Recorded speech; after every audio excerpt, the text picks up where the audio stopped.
അതായത് ഇലക്ഷൻ പ്രഖ്യാപിച്ചതിന് ശേഷം പ്രതിപക്ഷ നേതാവ് വി.ഡി. സതീശൻ പറയുന്നത് മുഴുവൻ നുണയാണ് എന്ന രീതിയിലുള്ള ഒരു നറേറ്റീവ് CPM-കാർ നാടുനീളെ പ്രചരിപ്പിച്ചുകൊണ്ടിരിക്കുകയാണ്. DYFI കവലകൾ തോറും സതീശന്റെ നുണകൾ, ഫേസ്ബുക്കിൽ സതീശന്റെ നുണകൾക്ക് വേണ്ടി പ്രത്യേക പേജ് എന്ന് പറഞ്ഞാൽ, ഈ ഒരു CPM-കാരുടെ ഒരു സ്വഭാവം എന്ന് പറഞ്ഞാൽ സത്യം പറയുന്ന ആൾക്കാർ പറയുന്നത് മുഴുവൻ കളവാണ് എന്ന് ആവർത്തിച്ച് പറഞ്ഞുകൊണ്ടിരിക്കുക.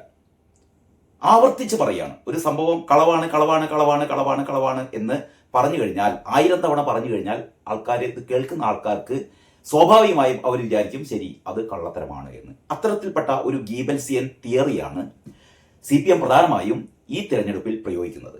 കാരണം കഴിഞ്ഞ 10 വർഷം കേരളം ഭരിച്ചിട്ട് കേരളത്തിൽ ഒരു വികസന പ്രവർത്തനവും നടത്താതെ, നിങ്ങൾക്കറിയാം, ദേശാഭിമാനി ഉൾപ്പെടെയുള്ള പത്രങ്ങളിൽ അല്ലെങ്കിൽ ഇവരുടെ ചാനലുകളിലൊക്കെ ഇവരിങ്ങനെ പൊതുവായി ഞങ്ങൾ വികസനം നടത്തി, ഞങ്ങൾ വികസനത്തിന്റെ അപ്പോസ്തലന്മാരാണ് എന്നൊക്കെയാണ് ഇവർ തള്ളിവിടുക. പക്ഷെ എന്ത് വികസനമാണ് നടത്തിയതെന്ന് മാത്രം ഇവർ പറയില്ല. ഇപ്പൊ ചാനൽ ചർച്ചകളിലൊക്കെ ഇവരിങ്ങനെ വികസനം നാടാകെ വികസിച്ചു, എന്ത് വികസനമാണ് നിങ്ങൾ നടത്തിയത് എന്ന് ചോദിച്ചാൽ, ഞങ്ങൾ കുറെ റോഡ് ഉണ്ടാക്കി, ഞങ്ങൾ കുറെ പാലുണ്ടാക്കി, ഞങ്ങൾ കുറെ സ്കൂളിന് ബിൽഡിംഗ് ഉണ്ടാക്കി, ഞങ്ങൾ കുറെ ആശുപത്രി ബിൽഡിംഗ് ഉണ്ടാക്കി എന്ന് പറയുന്ന കുറച്ച് മരാമത്ത് പണികൾ ചൂണ്ടിക്കാണിച്ചിട്ട് ഇതൊക്കെയാണ് നാടിന്റെ വികസനം എന്നാണ് ഇവർ പറയുന്നത്. യഥാർത്ഥത്തിൽ ഉമ്മൻചാണ്ടിയുടെ ഭരണകാലത്ത് കേരളത്തിന്റെ മുഖച്ഛായ മാറ്റുന്ന, അല്ലെങ്കിൽ കേരളത്തിന്റെ സാമ്പത്തിക സ്ഥിതി ആകെ മാറ്റിമറിക്കുന്ന രീതിയിലുള്ള ഏറ്റവും വലിയ വികസന പദ്ധതികൾ നടപ്പിലാക്കിയത് ഉമ്മൻചാണ്ടിയാണ്. നമുക്ക് എടുത്തു പറയാവുന്ന കാര്യങ്ങളാണ്. ഒന്ന് വിഴിഞ്ഞം പദ്ധതി, അല്ലേ? വിഴിഞ്ഞം പദ്ധതി ഇവിടെ നടപ്പാക്കരുത് എന്ന് പറഞ്ഞ ആൾക്കാരാണ് CPM-കാർ. 6000 കോടിയുടെ കടൽ അഴിമതി എന്ന് പറഞ്ഞിട്ട് ഈ ഉമ്മൻചാണ്ടി മുന്നോട്ട് വെച്ച വിഴിഞ്ഞം പദ്ധതിയെ തുരങ്കം വെക്കാൻ ശ്രമിച്ച ആളുകളാണ് CPM-കാർ. അവസാനം ഇപ്പതാ കേരളത്തിന്റെ സാമ്പത്തിക സ്ഥിതി മെച്ചപ്പെടുത്തിക്കൊണ്ടിരിക്കുന്നത്, അതിലൊരു പ്രധാന പങ്ക് വിഴിഞ്ഞത്തിനാണ്. വിഴിഞ്ഞം ഇനിയും വരും വർഷങ്ങളിലൊക്കെ വിഴിഞ്ഞമായിരിക്കും യഥാർത്ഥത്തിൽ കേരളത്തിന്റെ ഒരു സാമ്പത്തിക ഭദ്രതയെ കാത്തു സൂക്ഷിക്കുന്ന ഒരു പദ്ധതി എന്നുള്ള രീതിയിൽ ഏറ്റവും വലിയൊരു പദ്ധതി, അല്ലേ? അത് ആരംഭിച്ചത് ഉമ്മൻചാണ്ടിയാണ്. എല്ലാ മണ്ഡലങ്ങളിലും ഈ സ്കൂളുകള്, കോളേജുകള്, എല്ലാ ജില്ലകളിലും മെഡിക്കൽ കോളേജുകള്, വിമാനത്താവളം, നമ്മുടെ കണ്ണൂരിലെ വിമാനത്താവളമായാലും എറണാകുളത്തെ കൊച്ചി വിമാനത്താവളമായാലും മറ്റേ ഗെയിൽ പദ്ധതി, ഇങ്ങനെ എണ്ണി പറഞ്ഞാൽ കേരളത്തിന്റെ മുഖച്ഛായ മാറ്റിയ എല്ലാ വികസന പ്രവർത്തനങ്ങളുടെയും തുടക്കം എന്ന് പറയുന്നത്, അല്ലെങ്കിൽ അതിന് ആവശ്യമായ ഒരു പ്രവർത്തന പദ്ധതി മുന്നോട്ട് വെച്ചത്, അതിന് തുടക്കം കുറിച്ചത് ഒക്കെ ഉമ്മൻചാണ്ടിയാണ്. ഇവരിപ്പോ പറഞ്ഞുകൊണ്ടിരിക്കുന്നത് മുഴുവനും ഇപ്പൊ ദേശീയപാത ഇപ്പൊ കുറച്ചു കാലമായി പറയാറില്ല. കാരണം ദേശീയപാത ഒരു ഭാഗത്തുനിന്ന് ഇടിഞ്ഞു തുടങ്ങിയപ്പം അതിന്ന് തലയൂരാൻ വേണ്ടിയിട്ട് അതുവരെ നമ്മൾ എത്ര കണ്ടിട്ടുണ്ട് റീൽസ്, അല്ലെ? മരുമോന്റെ റീൽസ്, ദേശീയപാതയിലൂടെ ഇങ്ങനെ തലയും ഉരുട്ടി കയ്യും വീശി ഇങ്ങനെ നടന്നു പോകില്ലേ? ഈ ദേശീയപാത ഉണ്ടാക്കിയത് ഞങ്ങളുടെ തറവാട്ട് കൊണ്ടുവന്നും കണ്ട്, തറവാട്ടിൽ നിന്ന് എടുത്തു കൊണ്ടുവന്ന പൈസ കൊണ്ടാണ് ഈ ദേശീയപാത ഉണ്ടാക്കിയെന്നുള്ള തരത്തിലായിരുന്നില്ലേ ഇവന്റെ തള്ളല് വിടല്. അവസാനം ആ കൂരിയാട്ടം 1-2 ഭാഗങ്ങളിൽ ഇത് ഇടിഞ്ഞു തുടങ്ങിയപ്പോൾ അമ്മായിച്ചൻ തന്നെ പറഞ്ഞത്, മരുമോനെ വേണ്ട, ഇത് നമ്മൾ ഉണ്ടാക്കിയതല്ല, ഇത് മുഴുവൻ കേന്ദ്രത്തിൻ്റെതാണ് എന്ന് അമ്മായിച്ചൻ പറഞ്ഞു കളഞ്ഞു. അതിന് ശേഷമാണ് ഇപ്പോൾ ആ റീൽസ് നിർത്തിയത്. മറ്റേ ഗെയിൽ പദ്ധതി ഭൂമിക്കടിയിലെ വാതക ബോംബാണ് എന്ന് പ്രസംഗിച്ച ആളാണ് പി രാജീവ്. ഇപ്പൊ മൂപ്പരാണ് ഇതിന്റെ ഞങ്ങളിതാ ഗെയിൽ പദ്ധതി നടപ്പിലാക്കി. ഉളുപ്പില്ലാത്ത വർഗങ്ങളാണ് ഇവര്. അപ്പൊ ഞാൻ പറഞ്ഞുകൊണ്ട് വരുന്നത്, കേരളത്തിൽ ഇവർ ഒരു വികസനവും നടപ്പിലാക്കിയിട്ടില്ല. എന്നിട്ട് വെറുതെ പറയും വികസനം. എന്നിട്ട് UDF-കാർ വികസന വിരോധികളാണെന്ന് പറയും. അതാണ് അതിന് അങ്ങേപ്പുറം. യഥാർത്ഥത്തിലുള്ള വികസന വിരോധികൾ കമ്പ്യൂട്ടറിനെതിരെ സമരം ചെയ്തു. 10-25 വർഷം കഴിഞ്ഞപ്പോൾ ഒരു കമ്പ്യൂട്ടറിന്റെ വലിയ ആൾക്കാരായി. ഗെയിൽ പൈപ്പ് ലൈൻ പദ്ധതിക്കെതിരെ സമരം ചെയ്തു. ഇപ്പൊ അതിന്റെ വലിയ ആൾക്കാരായി. വിമാനം വന്ന എന്റെ നെഞ്ചത്തുകൂടിയ വിമാനം ഇറക്കുള്ളൂ എന്ന് പറഞ്ഞ ടീമൊക്കെ ഇപ്പോൾ അതിന്റെ വലിയ കൊണസ്രാളന്മാരാണ്. ദേശീയപാതക്ക് ഇത്രയൊന്നും വീതി വേണ്ട, ഇത്ര വീതി വേണ്ട, ഇങ്ങനെ 6 വരിപ്പാത വേണ്ട, ആകെ 30 മീറ്റർ മാത്രം മതി എന്ന് പറഞ്ഞത് സഖാക്കളാണ്. ഇപ്പൊ അതല്ല, ഇതൊക്കെ ഇപ്പോഴത്തെ ദേശീയപാതയും ഞങ്ങളാണ് ഇതിന് സ്ഥലം വിട്ടുകൊടുത്തത്. ഞങ്ങൾ മാത്രമേ സ്ഥലം വിട്ടുകൊടുത്തിട്ടുള്ളൂ. അല്ല, മിക്കവാറും സംസ്ഥാനങ്ങളൊക്കെ സ്ഥലം വിട്ടുകൊടുത്തിട്ടുണ്ട്, സ്ഥലത്തിന് പൈസയും കൊടുത്തിട്ടുണ്ട്. അപ്പൊ ചുരുക്കി പറഞ്ഞാൽ കഴിഞ്ഞ 10 വർഷത്തെ വികസന നേട്ടങ്ങൾ എണ്ണി പറയാനൊന്നുമില്ല. ഇവർ പൊളിഞ്ഞു പോയത് എന്താന്ന് വെച്ചാൽ, ഇന്നലെ ഇവർ പ്രകടന പത്രിക പുറത്തിറക്കി. അതിന്റെ ഏറ്റവും വലിയ രസം എന്താ അറിയോ? ഈ പ്രകടന പത്രികയിൽ പറഞ്ഞത് ക്ഷേമ പെൻഷൻ 3000 രൂപയാക്കും. ക്ഷേമ പെൻഷൻ 2500 രൂപയാക്കും. അതായത് 1600 രൂപയുണ്ടായിരുന്ന ക്ഷേമ പെൻഷൻ 2500 രൂപയാക്കും എന്ന് പറഞ്ഞിട്ടാണ് 5 വർഷം മുമ്പ് രണ്ടാം പിണറായി സർക്കാർ വന്നത്. അത് എന്നിട്ട് 4.5 കൊല്ലം കഴിയുമ്പോൾ, മനസ്സിലാക്കണം നിങ്ങൾ, 4.5 കൊല്ലം കഴിയുമ്പോഴാണ് ഒരു 400 രൂപ കൂട്ടി കൊടുത്തത്, 2000 ആക്കിയത്. എന്നിട്ടും 2500 എന്ന് പറയുന്ന കഴിഞ്ഞ തിരഞ്ഞെടുപ്പിലെ പ്രകടന പത്രികയിലെ ഏറ്റവും പ്രധാന, അതായത് പ്രകടന പത്രികയിൽ ഒരുപാട് പ്രഖ്യാപനങ്ങൾ, വാഗ്ദാനങ്ങൾ നടത്തും. അതിലെ ഏറ്റവും ആദ്യം നടപ്പാക്കേണ്ടതായിരുന്നു. കാരണം അടിസ്ഥാന വർഗങ്ങളുടെ, അങ്ങനെയാണല്ലോ പറയാ, CPM എന്ന് പറയുന്നത്, LDF എന്ന് പറയുന്നത് അടിസ്ഥാന വർഗങ്ങളുടെ പാർട്ടിയാണ്, തൊഴിലാളി വർഗ പാർട്ടിയാണെന്നൊക്കെയാണ് പറയാ. അങ്ങനെ ആയിരുന്നെങ്കിൽ സഖാക്കളെ ആദ്യം ചെയ്യേണ്ടിയിരുന്നത് 1600 രൂപ എന്നുള്ള പെൻഷൻ നിങ്ങൾ 2500 രൂപ ആക്കേണ്ടിയിരുന്നില്ലേ? പക്ഷെ അതിതാ ഈ ഇലക്ഷൻ കാലത്തും ഇപ്പോഴും എത്രയാണ്? 2000 ആക്കി. എപ്പോഴാണ് 2000 ആക്കിയത്? കഴിഞ്ഞ 4 മാസം മുമ്പ്. എന്നിട്ട് ഇപ്പം പറയാണ് ഞങ്ങൾ 3000 ആക്കുന്നു. അതായത് 2500 രൂപയാക്ക എന്ന് പറഞ്ഞ വാഗ്ദാനം ലംഘിച്ചവർ ഇപ്പം പറയാണ് ഞങ്ങൾ അധികാരത്തിൽ വന്നാൽ അത് 3000 ആക്കും എന്ന് പറഞ്ഞാൽ ഇതിൽ നിന്ന് തന്നെ ഇവരുടെ കള്ളത്തരം വെളുപ്പായില്ലേ? ഇവർ പറയുന്ന ഞങ്ങൾ പറയും, ഞങ്ങൾ ഇതൊന്നും നടപ്പിലാക്കില്ല എന്നാണ് പറഞ്ഞുകൊണ്ടിരിക്കുന്നത്. ആശാ വർക്കർമാർ അല്ലേ എന്ന് പറയുന്ന സമൂഹത്തിലെ ദുർബലരായ ആൾക്കാര് നരകിച്ച് ജീവിക്കുമ്പോഴും അതിന് നേർക്ക് കണ്ണു തുറക്കാത്ത പാർട്ടി എന്ന് പറയുന്നത് CPM ആണ്. തൊഴിലാളി വർഗ പാർട്ടി എന്നൊക്കെ പറയുന്ന CPM തൊഴിലാളി വർഗമില്ല, ഒന്നുമില്ല. ഇവർക്ക് ഒറ്റ വർഗം മാത്രമേ ഉള്ളൂ, അധികാരികളുടെ വർഗം, മുതലാളികളുടെ വർഗം, മുതലാളിത്ത പാർട്ടിയാണ്. എന്നിട്ട് പറഞ്ഞുകൊണ്ടിരിക്കുന്നത് ഇടതുപക്ഷം. അപ്പൊ ഇങ്ങനെയൊക്കെയാണ് സ്ഥിതിഗതികൾ. ഇനി തിരഞ്ഞെടുപ്പിന് ആകെ കൈവിരലിലെണ്ണാവുന്ന ദിവസം പോലില്ല. നമുക്ക് വേണം മണിക്കൂറുകൾ മാത്രം എന്നൊക്കെ പറയാം.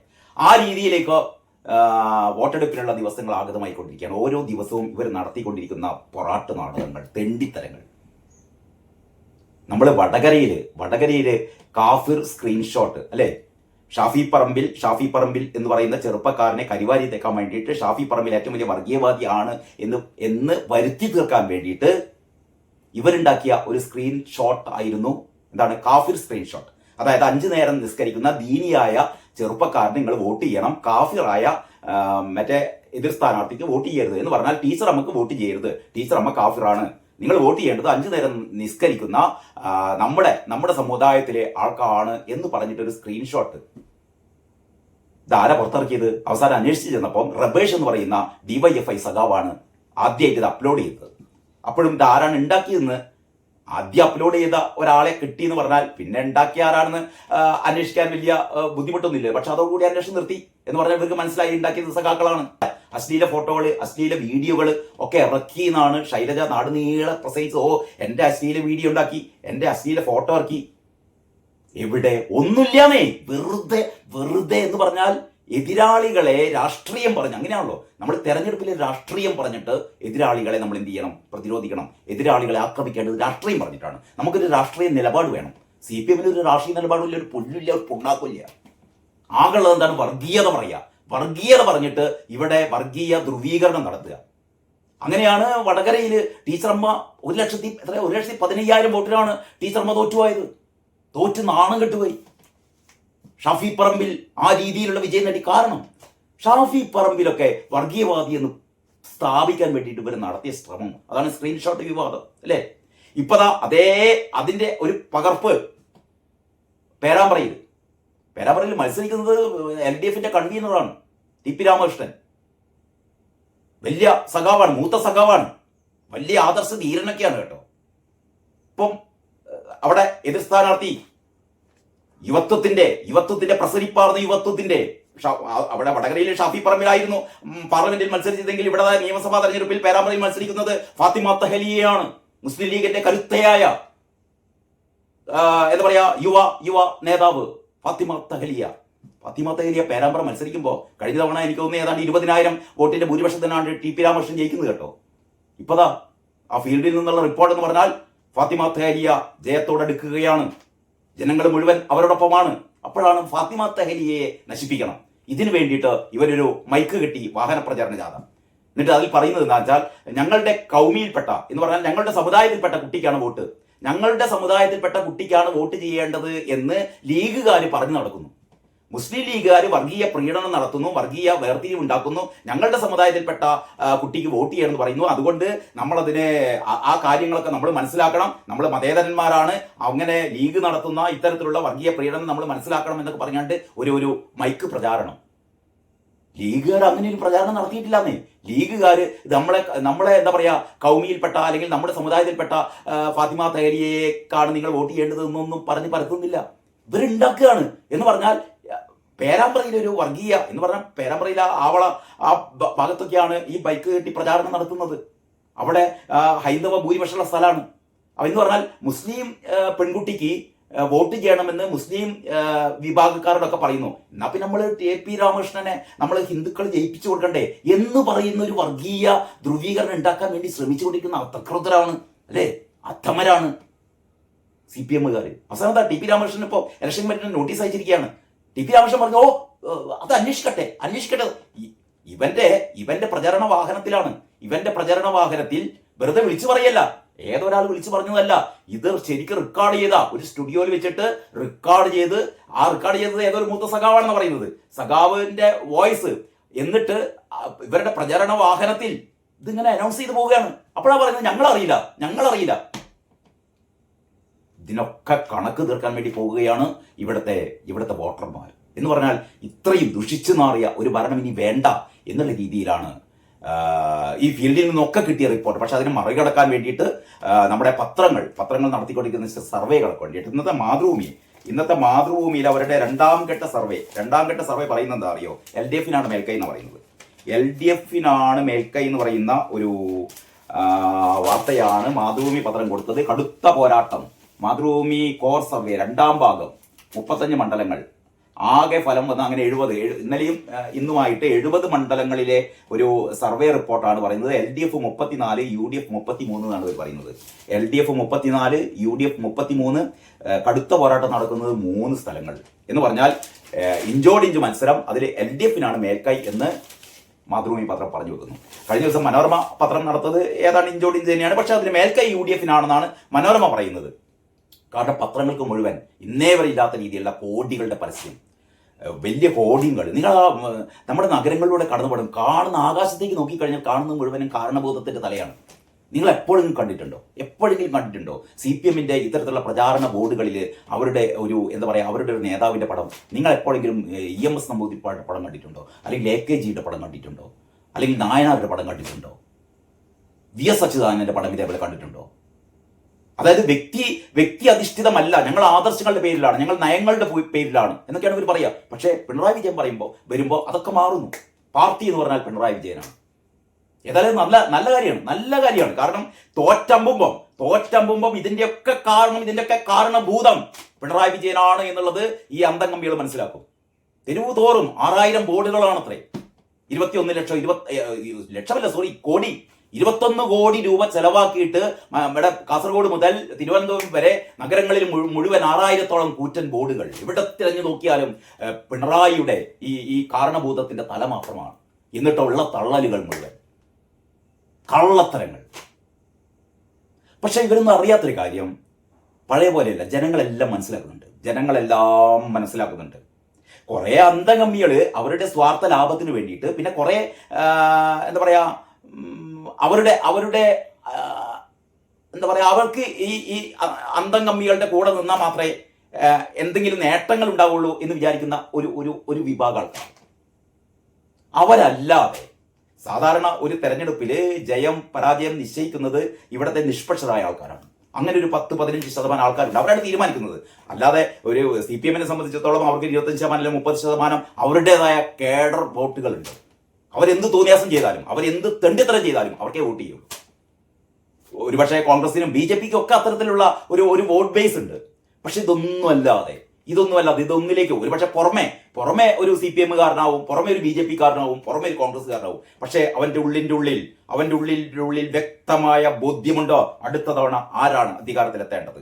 അത്തരത്തിൽപ്പെട്ട ഒരു 10%, 12% ആൾക്കാർ കേരളത്തിലുണ്ട്. അവരാണ് ഓരോ തവണയും എന്ത് നിർണ്ണയിക്കുന്നത് അറിയോ? ജയാപജയങ്ങൾ നിർണ്ണയിക്കുന്നത് അവർ തീരുമാനിക്കും. ആരെങ്കിലും ഈ 10 വർഷം നാടിനെ കുട്ടിച്ചോടാക്കിയ ഈ പിണറായി വിജയൻ സർക്കാരിനെ വീണ്ടും അധികാരത്തിൽ വരാൻ വേണ്ടിയിട്ട് ആരെങ്കിലും ആഗ്രഹിക്കും? അവരുടെ മുന്നിൽ പെട്ടെന്ന് പിണറായി വിജയൻ സർക്കാർ എന്ന് പറയുമ്പോൾ ശബരിമലയിലെ സ്വർണ്ണക്കൊള്ള അല്ലേ, ശബരിമലയിലെ സ്വർണ്ണക്കൊള്ള അത് സോണിയാഗാന്ധിയാണ്, അടൂർ പ്രകാശാണെന്ന് പറഞ്ഞാൽ ആരെങ്കിലും വിശ്വസിക്കും? തന്ത്രിയാണെന്നൊക്കെ പറഞ്ഞാൽ ആരെങ്കിലും വിശ്വസിക്കും? അകത്ത് കിടക്കുന്ന മുഴുവൻ, അകത്ത് കിടക്കുന്നതല്ല കിടന്നിരുന്നത് മുഴുവൻ ഇവരുടെ നേതാക്കന്മാരായിരുന്നു. അവസാനം ഇവരെ രക്ഷിപ്പിക്കാൻ വേണ്ടിയിട്ട് കുറ്റപത്രം സമർപ്പിച്ചില്ല. സംശയമുനയിലുള്ളത് ഇവരുടെ ദേവസ്വം മന്ത്രിമാർ, കടകംപള്ളി സുരേന്ദ്രൻ. കടകംപള്ളിയൊക്കെ പരാജയത്തെ എന്ന് പറഞ്ഞാൽ തോൽക്കാൻ വേണ്ടി പോവുകയാണ്. കടകംപള്ളിയൊക്കെ വാസവനും കടകംപള്ളിയും ഈ രണ്ടുപേരെയും തോൽപ്പിക്കുക എന്നുള്ളതാണ് ഈ പറയുന്ന ജനാധിപത്യ കേരളത്തിന്റെ ഏറ്റവും പ്രധാനപ്പെട്ട. കാരണം കള്ളന്മാരെ നിങ്ങൾ എത്ര കാലം സഹിക്കും? ആറന്മുളയിൽ വീണ ജോർജ്, അവിടെ അബിൻ വർക്കി മുന്നേറുകയാണെന്നുള്ളതാണ് റിപ്പോർട്ട്. കാരണം ജനങ്ങൾ തീരുമാനിച്ചിട്ടുണ്ട് ഇമാതിരി ആൾക്കാരൊന്നും ജയിച്ചു വരരുത്, ഈ മാതിരി ആൾക്കാരൊന്നും ജയിച്ചു വരരുത് എന്ന് ഇവിടുത്തെ ജനങ്ങൾ തീരുമാനിച്ചിട്ടുണ്ട്. അപ്പോൾ അതൊക്കെയാണ് ഇന്നത്തെ പ്രധാനപ്പെട്ട വിശേഷങ്ങൾ. ബാക്കി വിശദാംശങ്ങൾ നമുക്ക് അടുത്ത വീഡിയോയിൽ ചർച്ച ചെയ്യാം. അതുവരെ എല്ലാവർക്കും നന്ദി, നമസ്കാരം.